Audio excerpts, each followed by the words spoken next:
Side tonight, showing how art can tell a powerful story and tell it about a difficult topic, immigration. We've seen the ongoing crisis at the border, a surge of people trying to get into the United States. It's hard to know exactly how many undocumented migrants are here currently. Estimates put the number somewhere around 11 million. But that number alone doesn't tell the whole story. QC Life's Jorge Andres is here with more. Of the millions of undocumented immigrants in the United States, a large portion of them are children. Or should I say, were children when they were brought to the United States by their parents. But now they're adults. Doctors, lawyers, roofers, or cooks. Hardworking, tax-paying adults. Thanks to DACA, the Deferred Action for Childhood Arrivals executive order passed over 11 years ago, they have the ability to work and dream while they wait for a permanent solution to their nightmare. This is a story of an artist whose masterpieces are built on the stories of dreamers. Inside, these kids are sad. They're like angry. They're frustrated. Why do you think that? Because they don't have that. They're not legal here. They want to send them back to their countries. America is their country. A dream, a cherished aspiration, ambition, or ideal. For decades, Charlotte artist Rosalia Torres Weinert has used her brush to shine a light on those who constantly dream. Dreamers, as they have come to be known, are children brought to the country at a young age who are now adults with no legal status in the United States. They want a path to citizenship. They all want to be documented here, not undocumented. They want to get out of the shadows. That they're sent back to their countries, a country that they don't know. That's what they're afraid. Through her portraits, Rosalia has told their story while masking them with their strengths. And thanks to virtual reality, their dream can now be heard. I am a dreamer. When I think about my future, my life ahead, and the paths that I see many paths converging to one direction. I was actually an infant, so I was very, very young. I was no more than a year old. I was a baby. And this is all I know. You know, the U.S. is home. An invisible border that keeps them in the only country that they've ever known is also sometimes the hardship that's too heavy to carry.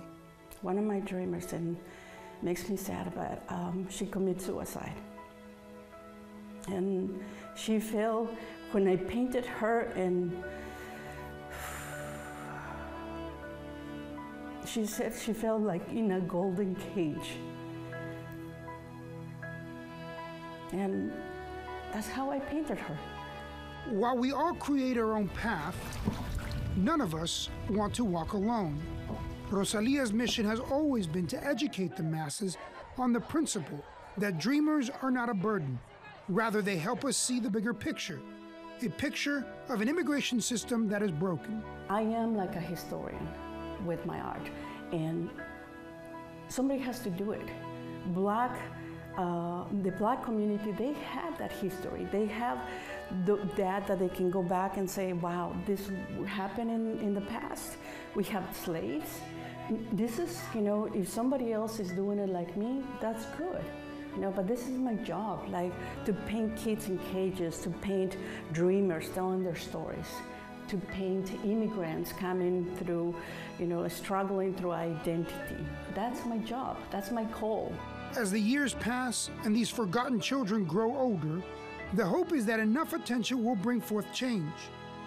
The belief that America's immigrant legacy will come from her compassion for the millions of dreamers in the United States today. Jorge, just a fantastic piece, really impactful. What talent, too, by the way. Let me ask a couple questions more about this, though. Is DACA the only solution for dreamers to have a path forward? It's one of these solutions, sort of solutions right now, but here's the thing. Of all the recipients of DACA, not everybody came out of the shadows. It was over 500,000 people that signed up for DACA and have to renew it every 2 years. Look over their shoulder, make sure it gets renewed every 2 years, but that's not everybody, because some people did not sign up for that, because you got to think about it. If you're undocumented or you have family members that are undocumented, you're going to sign a government paper to be able to get these DACA privileges. But then they're going to know exactly where you live. They're going to know exactly who's with you.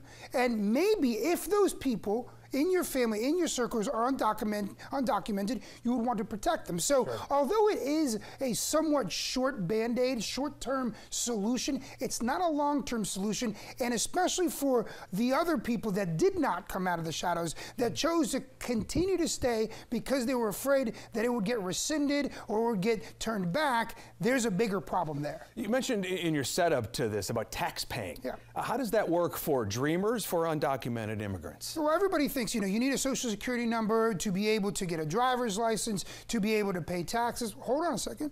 To be able to get a driver's license, you need a social security number. But to be able to pay taxes, you need a tax identification number. And a tax ID number can be given to somebody whether they have a social security number or not. There's a lot of different ways around it.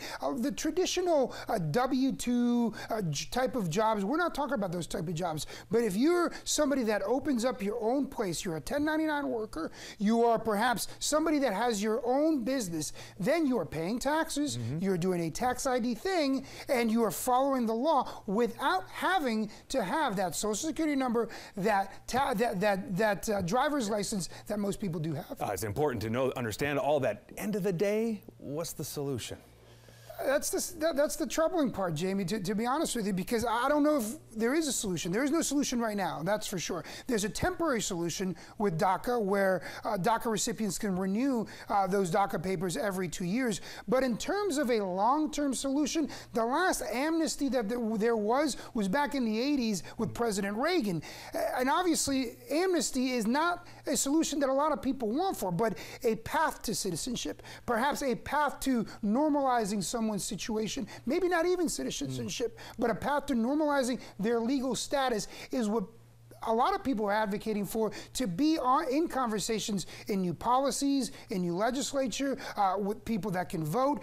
These kids, the young adults, cannot vote, and their families cannot vote. Right. But other people can, and if there is a solution, that would be the solution.